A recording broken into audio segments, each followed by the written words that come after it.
Welcome to competitive exams. आज हम Rhiannon Martin का चैप्टर नंबर 32 स्टार्ट कर रहे हैं, जिसका टाइटल है ऑक्सिलरीज एंड मॉडल्स। इसमें हम देखेंगे कि ऑक्सिलरी वर्ब्स किसे कहते हैं या और मॉडल वर्ब्स किसे कहते हैं। तो सबसे पहले हम देखते हैं कि ऑक्सिलरी वर्ब्स।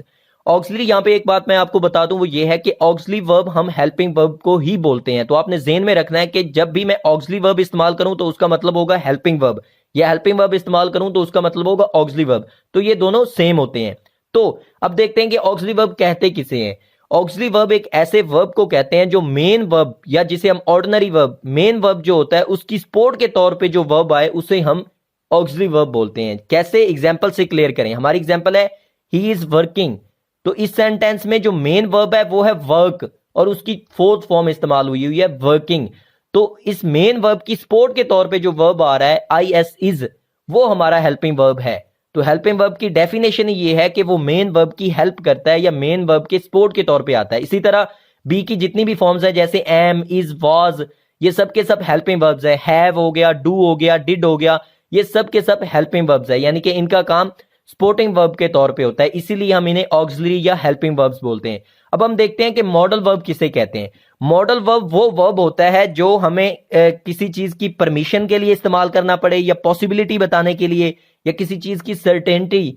परमिशन का मतलब है किसी चीज की इजाजत लेने के लिए जो वर्ड हम इस्तेमाल करेंगे या जो वर्ब हम इस्तेमाल करेंगे, तो वो हमारा मॉडल वर्ब होगा।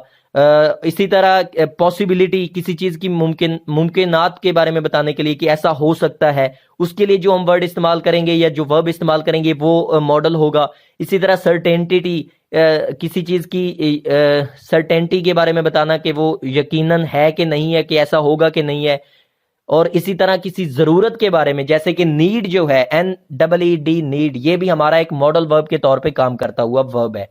तो अब हम देखते हैं कि कौन कौन से वर्ब्स हैं जिनको हम मॉडल वर्ब्स के तौर पे इस्तेमाल करते हैं। तो वो हैं can, could, may, might, will, would, shall, should, must and ought. अब आप यहाँ पे देख रहे होंगे कि विल और शैल ये यहाँ पे आ रहे हैं मॉडल वर्ब्स की लिस्ट में, लेकिन आपने देखा होगा कि ये तो जब हमने टेंसेस किए थे तो उसमें जो फ्यूचर टेंस था उसके हेल्पिंग वर्ब्स के तौर पे, यानी कि सपोर्टिंग वर्ब के तौर पे आ रहे थे। तो ये मॉडल वर्ब्स में कैसे आ रहे हैं। तो यहाँ पे एक बात मैं आपको क्लियर कर दूं कि जो मॉडल वर्ब्स हैं उनको हम ऑक्सिलरी वर्ब्स भी कह सकते हैं, या वो ऑक्सिलरी वर्ब के ग्रुप में ही फॉल करते हैं, कि उनका काम भी सपोर्टिंग ही होता है। जैसे हम कह सकते हैं कि शैल और विल जो है ये मॉडल वर्ब्स भी हैं, और ये इन्हें हम ऑक्सिलरी वर्ब भी काउंट कर सकते हैं, और ये ऑक्सिलरी वर्ब भी हैं, यानी कि ये दोनों काम करते हैं। कि ये परमिशन, पॉसिबिलिटी और नेसेसिटी या सर्टेनिटी वगैरह शो करने के लिए भी ये वर्ब्स इस्तेमाल होते हैं, मॉडल वर्ब्स। और यही वर्ब्स, इनमें से कुछ वर्ब्स, सारे के सारे मैं नहीं कह रहा है, कुछ वर्ब्स जैसे कि विल है, शैल है, वुड है वगैरह, इस तरह के वर्ब्स जो हैं वो सपोर्टिंग वर्ब यानी कि हेल्पिंग वर्ब के तौर पे भी इस्तेमाल होते हुए आपको नजर आएंगे। तो अब मजीद क्लियर करते हैं मॉडल वर्ब्स की डेफिनेशन को एग्जाम्पल से। एग्जाम्पल है हमारी I thought he might be at home, कि इसकी ट्रांसलेशन अगर हम करें तो वो बनेगा I thought he might be at home, मैं समझा कि शायद वो घर पे होगा। तो इस सेंटेंस में जो माइट वर्ड है वो हमारा मॉडल वर्ब है। तो माइट जो वर्ड है वो यहां पे काम क्या कर रहा है, वो हमें एक पॉसिबिलिटी बता रहा है कि शायद, मैं समझा कि शायद वो घर पे होगा। तो शायद का जो वर्ड है उसके लिए हमने माइट इस्तेमाल किया, जो कि एक पॉसिबिलिटी हमें बता रहा है। तो हमारी जो मॉडल वर्ब की डेफिनेशन है वो यही है कि वो ऐसा वर्ब होता है जो कोई परमिशन या पॉसिबिलिटी या सर्टेनिटी या नेसेसिटी वगैरह के बारे में जो वर्ब बताए वो। तो यहाँ पे ये जो माइट है वो हमें पॉसिबिलिटी के बारे में बता रहा है कि मैं समझा शायद वो घर पे हो, तो यहाँ पॉसिबिलिटी है, इसीलिए इसे हम मॉडल वर्ब कहते हैं। अभी तक आपको क्लियर हो गया होगा कि ऑक्सिलरी वर्ब किसे कहते हैं और मॉडल वर्ब किसे कहते हैं। लेकिन यहाँ पे एक बात जो एंड पे मजीद मैं दोबारा रिपीट करना चाहूंगा वो यही है कि कुछ मॉडल वर्ब्स ऐसे हैं जिनको हम ऑक्सिलरी वर्ब्स ही कहते हैं, और इनको हम ऑक्सिलरी वर्ब के ग्रुप में ही काउंट करते हैं। इनको हम मॉडल ऑक्सिलरीज भी कह लेते हैं बाज़ औक़ात। इनको कुछ ग्रामर्स में इन्हें मॉडल ऑक्सिलरीज भी लिखा जा रहा है। नेक्स्ट हम देखते हैं कि जो मॉडल वर्ब्स होते हैं वो डिफेक्टिव वर्ब्स कहलाते हैं। क्यों? क्योंकि इनमें 3 डिफेक्ट्स होते हैं। कौन से? एक, ये इनकी जो थर्ड पर्सन सिंगुलर फॉर्म है, यानी कि आपने अगर टेंसेस कर लिए हैं तो मैंने टेंसेस में आपको बताया था कि जो अगर हमारा जो सब्जेक्ट होगा वो थर्ड पर्सन सिंगुलर होगा तो उसका जो वर्ब आगे आएगा वो भी थर्ड पर्सन सिंगुलर होगा, यानी कि उसके साथ एस या ईएस का इजाफा आपको नजर आएगा वर्ब के साथ। तो वो जो SEIS का इजाफा होता है वो किसके साथ होता है, वो थर्ड पर्सन सिंगुलर फॉर्म के साथ होता है। वर्ब की जो थर्ड पर्सन सिंगुलर फॉर्म होती है उसके साथ SEIS का हम इजाफा करते हैं। जबकि ये जो मॉडल्स हैं इनके साथ इनकी जो थर्ड पर्सन सिंगुलर फॉर्म्स हैं उनके साथ SEIS आपको नजर नहीं आएगा, यानी कि इनकी जो थर्ड पर्सन सिंगुलर फॉर्म है उसमें SEIS नहीं होगा। तो ये एक इनका डिफेक्ट हुआ, यानी कि इनकी एक कमी हुई। इसी तरह इनका जो इन्फिनेटिव है वो भी एग्जिस्ट नहीं करता, और जो ING वाली फॉर्म है यानी कि प्रेजेंट पार्टिसिपल जिसे आप बोलते हैं, तो वो भी एग्जिस्ट नहीं करती, या वर्ब की चौथी फॉर्म आप जिसे कहते हैं वो भी एग्जिस्ट नहीं करती। गो के ये वर्ब्स हैं, ये जो मॉडल वर्ब्स हैं इनको वर्ब्स ही कहते हैं हम, ये वर्ब्स ही हैं, लेकिन ये डिफेक्टिव वर्ब्स हैं। इनमें कुछ चीजें ऐसी हैं जो कि डिफेक्टिव हैं, यानी कि जो मेन वर्ब्स जो अच्छे जो नॉर्मल वर्ब्स होते हैं उनकी तरह ये नहीं है। क्यों नहीं है? क्योंकि एक तो इनकी थर्ड पर्सन सिंगुलर फॉर्म्स के साथ SEIS वाला जो इजाफा होता है वो नहीं है, वो वाली इनकी फॉर्म एग्जिस्ट नहीं करती। और दूसरा इन्फिनेटिव इनका नहीं है, इन्फिनेटिव इनका एग्जिस्ट नहीं करता। इन्फिनेटिव आपको मैंने इन्फिनेटिव वाले चैप्टर में इन डिटेल पढ़ाया हुआ है, लेकिन आपने अगर दोबारा रिपीट करना है तो आप इन्फिनेटिव वाले चैप्टर पे जाएं। लेकिन यहां पे मैं आपको सिर्फ ये बता दूं कि इन्फिनेटिव टू के साथ जो वर्ब की बेस आती है उसे हम इन्फिनेटिव बोलते हैं, यानी कि टू के साथ वर्ब की जो फर्स्ट फॉर्म होती है। तो ये जो मॉडल्स हैं इनके साथ टू का इस्तेमाल आपको नजर नहीं आएगा, और इसी तरह इनका ING वाली फॉर्म नजर नहीं आएगी। एग्जाम्पल से ये बात मजीद क्लियर करते हैं। तो पहली एग्जाम्पल है हमारी, वर्ब है हमारे पास, एक नॉर्मल वर्ब है हमारा वियर, WEAR, वियर यानी कि पहनना। तो वियर की जो थर्ड पर्सन सिंगुलर फॉर्म है वो है वियर्स, यानी कि ही शी इट के साथ जब हम वियर को इस्तेमाल करेंगे तो SEIS का इजाफा होगा, यानी कि इसकी थर्ड पर्सन सिंगुलर फॉर्म के साथ S आ गया, वियर्स। इसी तरह जो इसकी इन्फिनेटिव है, इन्फिनेटिव जो वियर का बनेगा वो बनेगा टू वियर, तो टू वाला फॉर्म यानी कि इन्फिनेटिव भी इसका एग्जिस्ट करता है। और इसी तरह इसकी ING वाली जो फॉर्म है वो है वेयरिंग, तो वेयरिंग वियर के साथ ING का इजाफा किया तो वेयरिंग बन गया, यानी कि प्रेजेंट पार्टिसिपल बन गया, या वर्ब की चौथी फॉर्म भी इसे हम कहते हैं वो बन गई। तो ये था एक आम या नॉर्मल वर्ब। इसी तरह एक और हमने नॉर्मल वर्ब लिया है वो है गो। तो गो के साथ यानी कि गो की जो थर्ड पर्सन सिंगुलर फॉर्म है वो आ गई गोज, यानी कि ही शी इट के साथ हम लगाते हैं गोज, यानी ही goes to school, she goes to school. तो ये जो गोज है ये थर्ड पर्सन सिंगुलर फॉर्म को हम कहते हैं क्योंकि उसी के साथ हमने SEIS का इजाफा करना होता है। तो गो के साथ यस का इजाफा है, तो ये एक नॉर्मल यानी कि फॉर्म है इसकी, और ये एक नॉर्मल वर्ब है। इसी तरह इसका इन्फिनेटिव भी एग्जिस्ट करता है गो का। कौन सा है वो है टू गो, यानी कि इसकी टू वाली फॉर्म है, आपको नजर आएगा टू गो इस्तेमाल होता हुआ। इसी तरह इसकी ING वाली फॉर्म भी है, गोइंग, GO गो, और उसके साथ ING हमने इजाफा किया और हमारा गोइंग वाली फॉर्म यानी कि वर्ब की चौथी फॉर्म भी बन गई, प्रेजेंट पार्टिसिपल।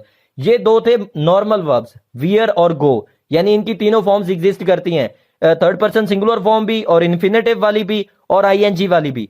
जबकि अब हम बात करते हैं अपने मॉडल वर्ब्स की। मॉडल वर्ब्स में डिफेक्ट ही यही है कि उनकी ये तीनों फॉर्म नहीं है। कैसे? पहली एग्जांपल देखिए, कैन। कैन के साथ आपको कभी भी S वाली फॉर्म नजर नहीं आएगी, कैन्स आपने कहीं नहीं पढ़ा होगा, तो ये गलत है। कैन्स ये कहीं भी आपको नजर नहीं आएगा। इसी तरह इसकी इन्फिनेटिव फॉर्म टू वाली बनाएं, टू कैन, टू कैन आपको कहीं नजर नहीं आएगा, टू कैन गलत है, कहीं भी आपको नजर नहीं आएगा, एग्जिस्ट ही नहीं करता। इसी तरह कैनिंग, CAN, साथ में हमने ING का इजाफा करके कैनिंग बनाया हुआ है, जो कि गलत है, कहीं भी आपको इस्तेमाल होता हुआ नजर नहीं आएगा। इसी तरह एक और मैंने मॉडल वर्ब लिया एग्जाम्पल के लिए, वो है मे।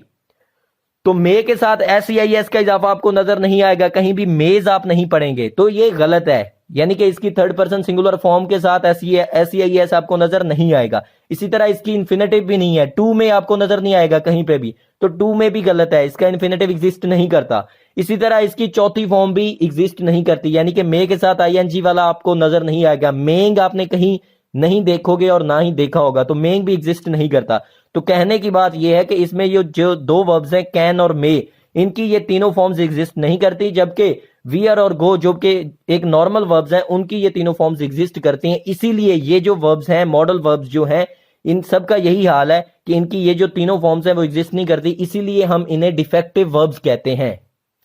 नेक्स्ट हम देखते हैं जो हेल्पिंग वर्ब बी है उसके इस्तेमालात के, वो कहां कहां पे इस्तेमाल होता है। अब बी के बारे में मैं आपको यहां पे एक बात पहले बता दूं कि अगर आपने वर्ब नाउन, वर्ब नंबर और पर्सन वाला अगर चैप्टर पढ़ लिया है तो आपको आपने देख लिया होगा कि बी जो है, बी की फॉर्म्स एग्जिस्ट करती हैं नंबर और पर्सन के हवाले से, यानी कि बी जो है ये जो इज, एम, आर, वाज और वर हैं, ये सब की सब बी की फॉर्म्स हैं। कैसे? ये जो एम है वो यूज होता है आई के साथ। आई क्या है? First person singular noun, first person singular है, इसीलिए जो एम है वो भी फर्स्ट पर्सन सिंगुलर बी की फॉर्म हो गई। इसी तरह आर जो है ए आर ई आर, वो थर्ड पर्सन। तो कहने का मतलब, मुद्दे की बात मैं आपको यहाँ पे ये बताना चाह रहा हूँ, या ज्यादा डिस्कशन में नहीं जाऊंगा, क्योंकि बी की जो मैंने डिस्कशन और एक्सप्लेनेशन थी वो उसी चैप्टर में वर्ब, पर्सन और नंबर वाले में कर दी थी। आपको अगर बी की फॉर्म्स के बारे में एक्सप्लेनेशन चाहिए तो आप उस चैप्टर पे जा सकते हैं, वर्ब, पर्सन और नंबर वाले पे। जबकि यहाँ पे सिर्फ समझाने के लिए, इस लेक्चर को शॉर्ट रखने के लिए मैं आपको सिर्फ ये बता देता हूँ शॉर्ट में कि ये जो इज, एम, आर, वाज और वर हैं, ये सब की सब बी की फॉर्म्स हैं। तो इज, एम और वाज को आप बी ही समझेंगे कि ये बी ही की फॉर्म्स हैं, इसलिए आप इनको बी ही समझेंगे। आप समझेंगे कि बी के इस्तेमालात हैं। आप अगर इन डिटेल चाहते हैं इनको समझना तो वो वर्ब, पर्सन और नंबर वाले चैप्टर में जा सकते हैं। तो यहाँ पे मैं आपको यही बता रहा हूं। तो सबसे पहले देखते हैं यूजेज इनके। तो पहला यूज है इसका, पहला इस्तेमाल जो बी का है वो है in the formation of the continuous tenses. कि जो कॉन्टिन्यूस टेंसेज होते हैं, प्रेजेंट हो या पास्ट हो, उनमें हम बी की जो फॉर्म है उसको इस्तेमाल करते हैं, यानी कि इस, वाज और इस तरह की। कैसे? एग्जांपल से क्लियर करते हैं। बी इस्तेमाल होता है कॉन्टिन्यूस टेंसेज में। पहला एग्जांपल है ही इज वर्किंग। तो इज क्या है? ये हमारा यानी बी की फॉर्म है। तो ये हमारा किस टेंस में इस्तेमाल हो रहा है? कॉन्टिन्यूस टेंस में।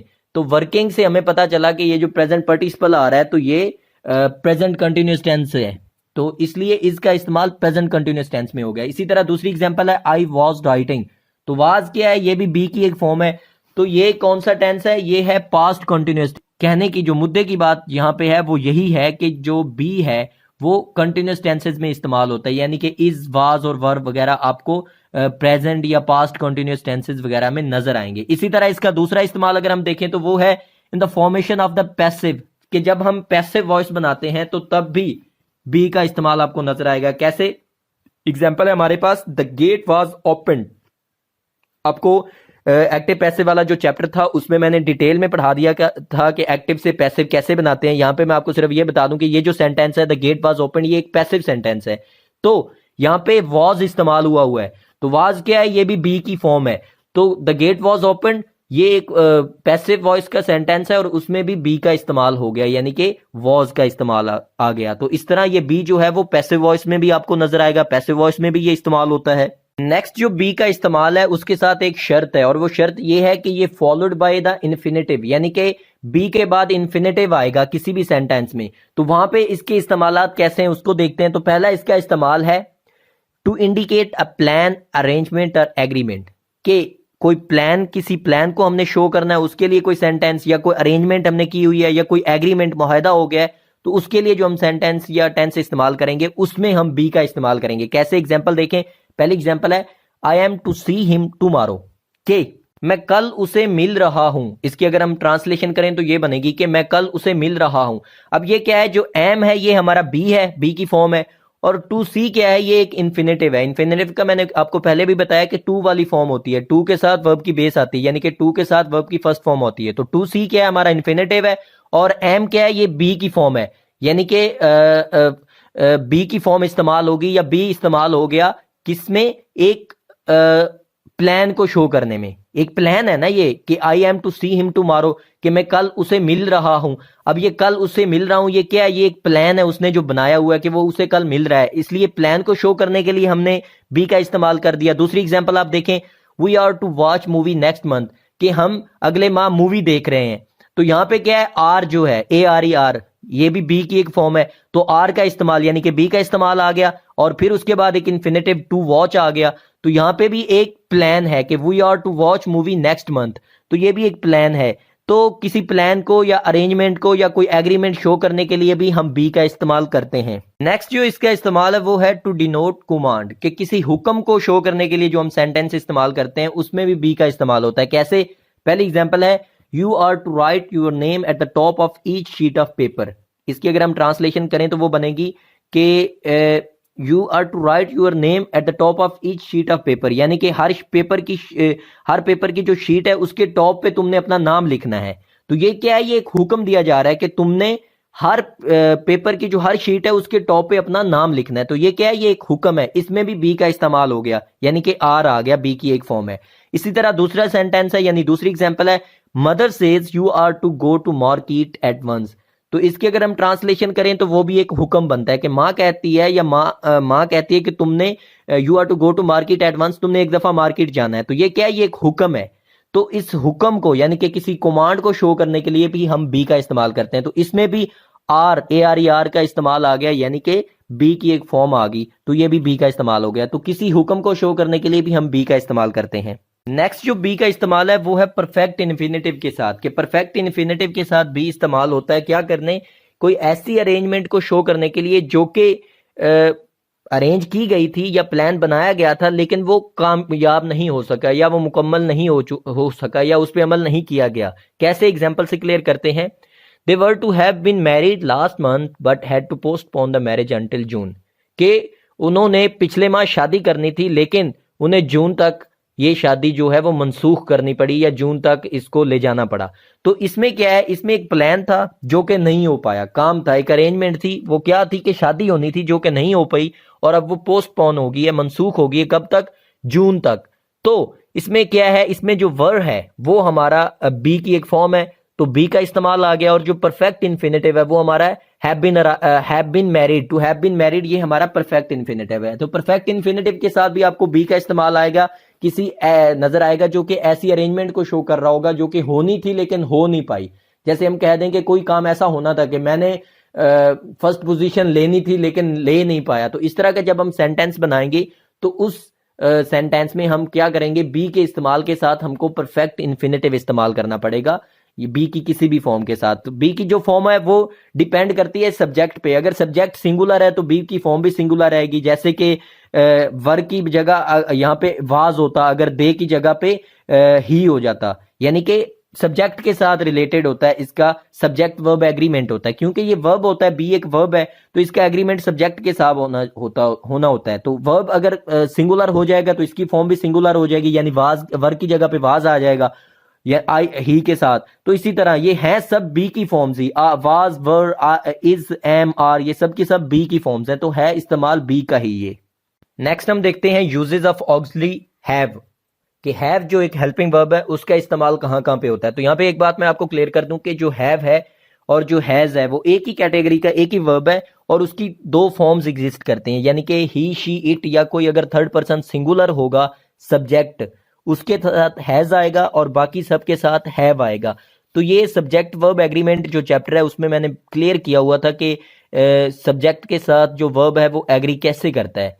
तो अगर आपने डिटेल में देखना है कि सब्जेक्ट वर्ब एग्रीमेंट क्या होता है तो उस चैप्टर पे चले जाएं, लेकिन यहाँ पे मैं आपको सिर्फ ये बताता हूँ शॉर्ट में कि जो हैज और हैव है वो दोनों एक ही वर्ड की दो फॉर्म्स हैं, यानी कि थर्ड पर्सन सिंगुलर के साथ हैज आता है और बाकी सबके साथ हैव आता है। तो चलें इसके यूजेस देखते हैं हैव के। तो हैव का सबसे पहला जो इस्तेमाल है वो टेंसेज में, और कौन से टेंस में है, परफेक्ट टेंसेज में आपको हैज और हैव नजर आएंगे। कैसे, एग्जांपल से क्लियर करें। पहली एग्जांपल है ही हैज वर्कड, यानी उसने काम किया या उसने मेहनत करी। तो इसमें जो हैज है वो क्या है, ही के साथ थर्ड पर्सन सिंगुलर हैज आ गया हैव की फॉर्म, तो इसमें हैज इस्तेमाल हुआ है। और ये टेंस अगर आप इसको देखें तो वो कौन सा है, वो परफेक्ट टेंस है। कैसे आपको पता चला कि इसमें एक तो वर्ब की थर्ड फॉर्म इस्तेमाल हो रही है, यानी कि वर्क के साथ ईडी लगा के हमने वर्कड बनाया हुआ है, तो ये वर्ब की थर्ड फॉर्म हो गई, और साथ में हैज का जो इस्तेमाल है वो होता ही परफेक्ट टेंसेज में है, तो ये परफेक्ट टेंस हो गया। दूसरी एग्जांपल आप देख लें, दे हैव बीन वर्किंग, तो ये भी परफेक्ट टेंस है लेकिन ये परफेक्ट कॉन्टिन्यूअस है। तो इसमें क्या है, इसमें हैव इस्तेमाल हो गया। तो परफेक्ट टेंसेस जो हैं, चाहे वो परफेक्ट अकेला हो या परफेक्ट कॉन्टिन्यूअस टेंस हो, आपको हैज और हैव का इस्तेमाल नजर आएगा। अकेले परफेक्ट में आपको हैज या हैव अकेले नजर आएंगे, और जो परफेक्ट कॉन्टिन्यूअस होते हैं उनमें आपको हैज या हैव के साथ बीन भी नजर आएगा। तो एक तो इसका ये इस्तेमाल हो गया कि ये परफेक्ट टेंसेस में इस्तेमाल होते हैं। अब इसका दूसरा इस्तेमाल देखते हैं, वो ये है कि जो हैव टू फॉर्म है, यानी कि हैव के साथ टू या हैज के साथ टू, वो यूज होती है किसी ऑब्लिगेशन को जाहिर करने के लिए। अब ऑब्लिगेशन क्या होता है, ऑब्लिगेट का मतलब होता है किसी चीज का पाबंद होना या किसी चीज का आप पे फर्ज होना, कि जो आपके जिम्मे हो, आप उसके जिम्मेदार हो, वो आपको करना हो। कैसे, एग्जाम्पल से क्लियर करते हैं। पहली एग्जाम्पल है I have to be there by 5 o'clock, ये कि मैंने वहां 5 बजे होना है या मैंने वहां 5 बजे पहुंचना है। तो इसमें क्या है, इसमें एक जिम्मेदारी है, इसमें एक उसकी पाबंदी है कि 5 बजे उस बंदे ने वहां पे पहुंचना है। इसी तरह क्या इसमें आ गया एक एलिमेंट, ऑब्लिगेशन का एलिमेंट आ गया, यानी कि इसमें एक फर्ज आ गया, इसमें एक जिम्मेदारी आ गई, इसमें एक पाबंदी आ गई। तो ये ऑब्लिगेशन को शो करने के लिए हैव के साथ टू वाली जो फॉर्म होती है वो इस्तेमाल होती है। अब अगर इस सेंटेंस को आप गौर करें तो इसमें एक इन्फिनेटिव भी है। वो कैसे, हैव के बाद जो टू भी हिस्सा है ये इन्फिनेटिव है। इसी तरह इन्फिनेटिव आता हुआ नजर आएगा आपको हैव टू वाली फॉर्म के साथ, यानी कि टू जो हिस्सा है वो इन्फिनेटिव का होता है, हैव टू, हैज टू। अब दूसरी एग्जांपल देखें, he has to move the table himself, यानी कि उसने जो टेबल है वो खुद मूव करनी है, या उसको खुद वहां से हटाना है। तो इसकी इस तरह से ट्रांसलेशन बनेगी। तो ये भी एक पाबंदी है, एक जिम्मेदारी है, एक फर्ज है कि ये काम उसी बंदे ने ही करना है, कि टेबल को उसी ने मूव करना है। तो इसमें क्या है, इसमें हैज टू इस्तेमाल हुआ है। तो आपको पता है ही शी इट के साथ हैज आता है और बाकी सबके साथ हैव आता है। तो ही शी इट या थर्ड पर्सन सिंगुलर, कोई भी थर्ड पर्सन सिंगुलर कोई नाउन हो सकता है। लाइक जैसे अगर ही की जगह पे अगर हम किसी नाउन को लगा दें, लेट्स सपोज किसी नाउन यानी कि किसी का नाम ले देते हैं कि Ali has to move the table himself, तो अली के साथ भी हैज टू आएगा, हैव टू नहीं आएगा। तो ये तो सब्जेक्ट वर्ब एग्रीमेंट में आपको क्लियर हो जाएगा कि कौन सा वर्ब किस सब्जेक्ट के साथ आना। लेकिन यहां तक के लिए मैं सिर्फ आपको ये बता दूं कि किसी ऑब्लिगेशन को शो करने के लिए भी हैव टू और हैज टू, ये वाली जो इन्फिनेटिव वाली फॉर्म्स हैं हैव की, वो इस्तेमाल होती हैं। और जो लास्ट है हैव का इस्तेमाल, वो है इसकी पास्ट फॉर्म, यानी कि हैड टू। ये भी किसी ऑब्लिगेशन यानी कि किसी पाबंदी, जिम्मेदारी या आपका जो फर्ज है उसको शो करने के लिए इस्तेमाल होता है, लेकिन ये पास्ट टेंस को शो करता है, पास्ट फॉर्म है हैड टू, हैव की पास्ट फॉर्म। तो एग्जांपल से क्लियर करें। पहले एग्जांपल है I had to be there by 5 o'clock, कि मुझे वहां 5 बजे तक पहुंचना था, मेरी वो 5 बजे की जिम्मेदारी थी, यानी कि मैंने 5 बजे वहां पे पहुंचना था। तो ये उसका है तो फर्ज ही है, उसकी पाबंदी ही है, उसके जिम्मे ही ये काम था कि उसने पहुंचना था। लेकिन ये था यानी कि माजी में था, पास्ट में था। जबकि पहली जो हमने एग्जांपल देखी है I have to be there by 5 o'clock, उसका मतलब है कि मैंने वहां 5 बजे पहुंचना है, जो कि प्रेजेंट की बात हो रही है। जबकि इसमें क्या है, इसमें पास्ट की बात हो रही है कि I had to be there by 5 o'clock, कि मैंने वहां 5 बजे पहुंचना था। इसी तरह दूसरी एग्जांपल है ही हैड टू मूव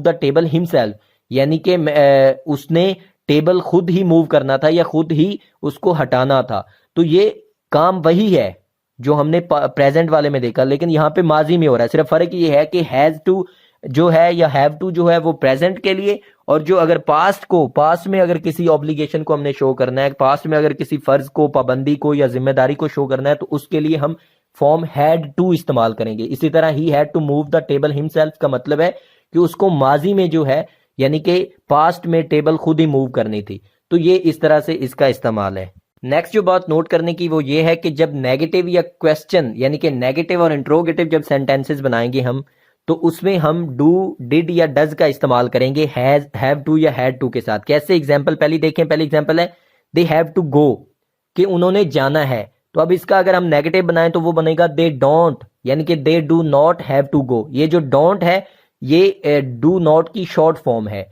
तो शॉर्ट फॉर्म्स को हम फिर डिस्कस करेंगे, लेकिन यहाँ पे they do not have to go, तो यानी उन्होंने नहीं जाना है। तो किया क्या हमने, नॉट के साथ यानी कि नेगेटिव सेंटेंसेस बनाने के लिए हमने डू का इस्तेमाल भी किया है कि ये they do not have to go, कि उन्होंने नहीं जाना है। तो इसी तरह जब हम इसका क्वेश्चन यानी कि इंट्रोगेटिव सेंटेंस बनाएंगे तो वो बनेगा do they have to go, कि क्या उन्होंने जाना है, या तो इसमें क्या है, हमने डू का इस्तेमाल कर दिया। इसी तरह दूसरी एग्जांपल है ही हैज टू गो, कि उसने जाना है।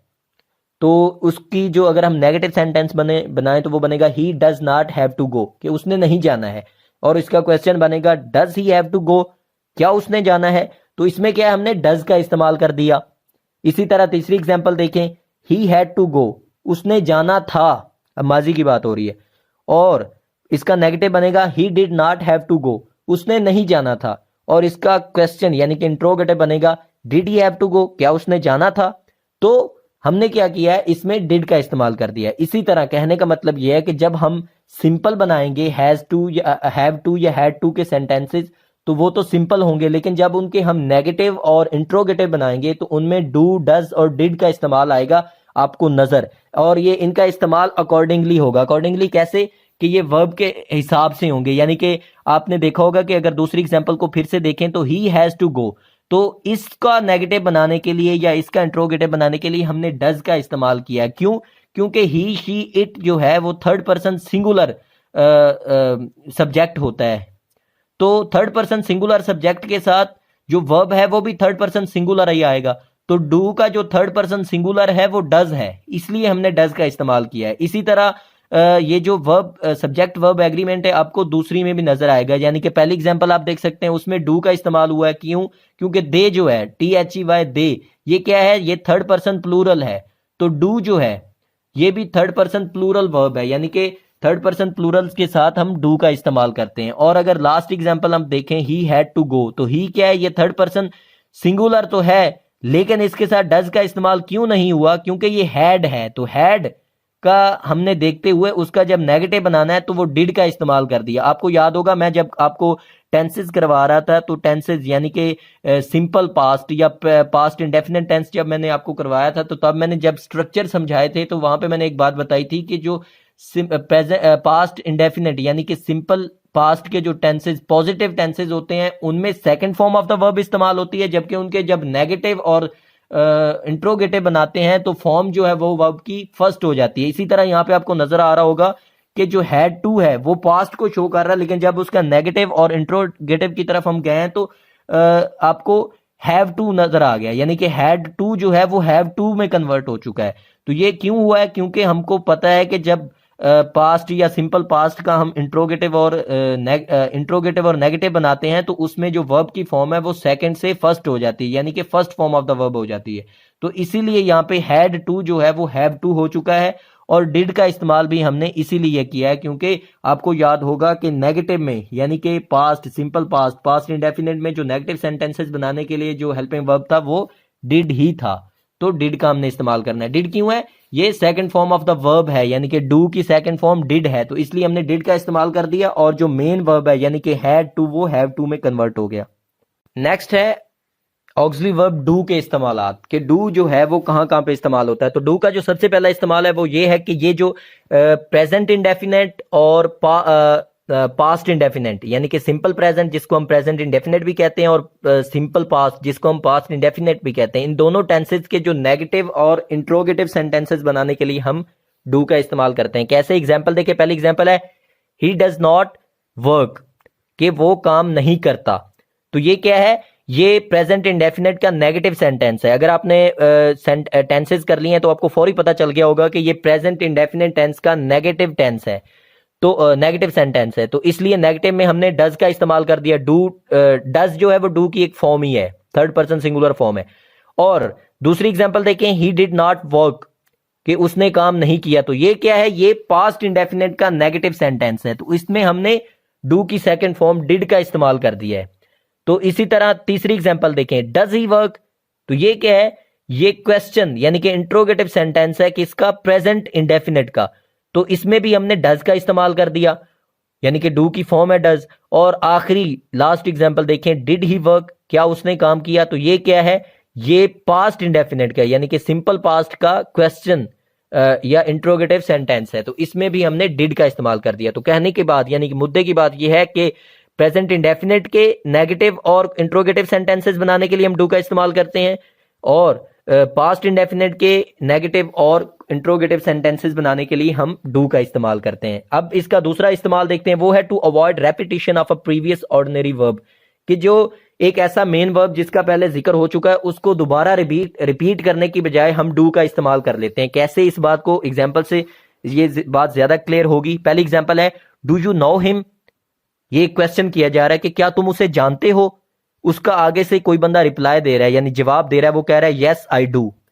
तो अगर हम ये डू को एक सेकंड के लिए हटा दें और इस पे लिख दें यस आई नो, तो वो भी सही होगा। वो पूछ रहा है क्या तुम उसे जानते हो, कहने वाला कह रहा है हाँ मैं जानता हूं, यस आई नो का ये मतलब है। तो यस आई नो की बजाय यस आई डू हमने कर दिया। अब डू का मतलब भी वही है, नो ही है, कि यस आई डू हाँ मैं जानता हूं, इसका भी वही मतलब ही है हाँ मैं जानता हूं।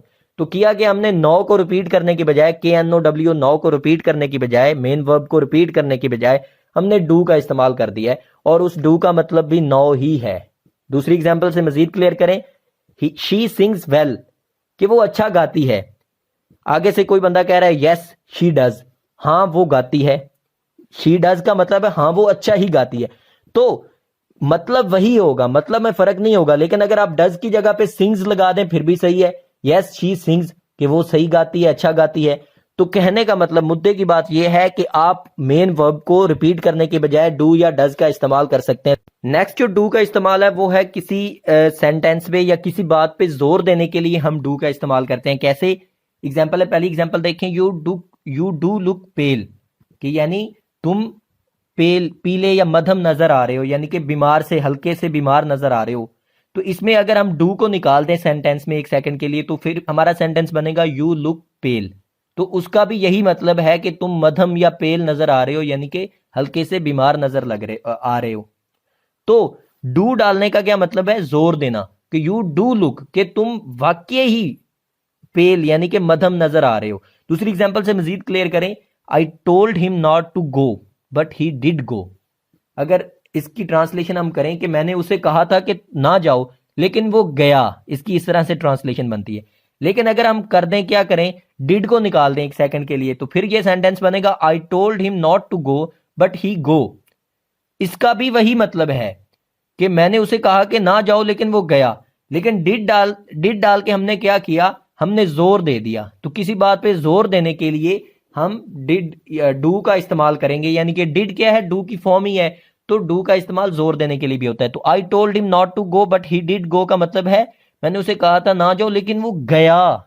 यानी कि जोर आपने ट्रांसलेशन में भी देना है कि वो गया, बाज नहीं आया मेरे रोकने से भी। तो इस तरह से जोर देने के लिए भी आप डू का इस्तेमाल करेंगे। उसके अलावा नेक्स्ट जो उसका इस्तेमाल है वो है इम्पेरेटिव सेंटेंसेस का। आपको पता है कि ऐसे सेंटेंसेस जिनमें कोई ऑर्डर या कोई रिक्वेस्ट वगैरह की गई हो उनको इम्पेरेटिव सेंटेंसेस कहते हैं। तो इम्पेरेटिव सेंटेंसेस में अगर किसी रिक्वेस्ट या कोई दावत या किसी रिक्वेस्ट को मजीद आपने उस पर जोर देना हो, उसको मजीद पर्सुएसिव बनाना हो, मजीद उसको ताकतवर बनाना हो किसी रिक्वेस्ट को, यानी कि जोर देने के लिए, तो आप डू का इस्तेमाल करते हैं। कैसे? पहली एग्जांपल है डू बी क्वाइट। तो अगर हम डू निकाल दें तो सेंटेंस है बी क्वाइट, कि खामोश रहो। लेकिन डू बी क्वाइट का मतलब है कि जरा जोर दिया जा रहा है, जरा उसे जोर से कहा जा रहा है कि प्लीज खामोश रहो। तो डू यहां पे इसलिए इस्तेमाल हो गया ज्यादा जोर देने के लिए। इसी तरह दूसरी एग्जांपल देखें, oh do come it's going to be such fun.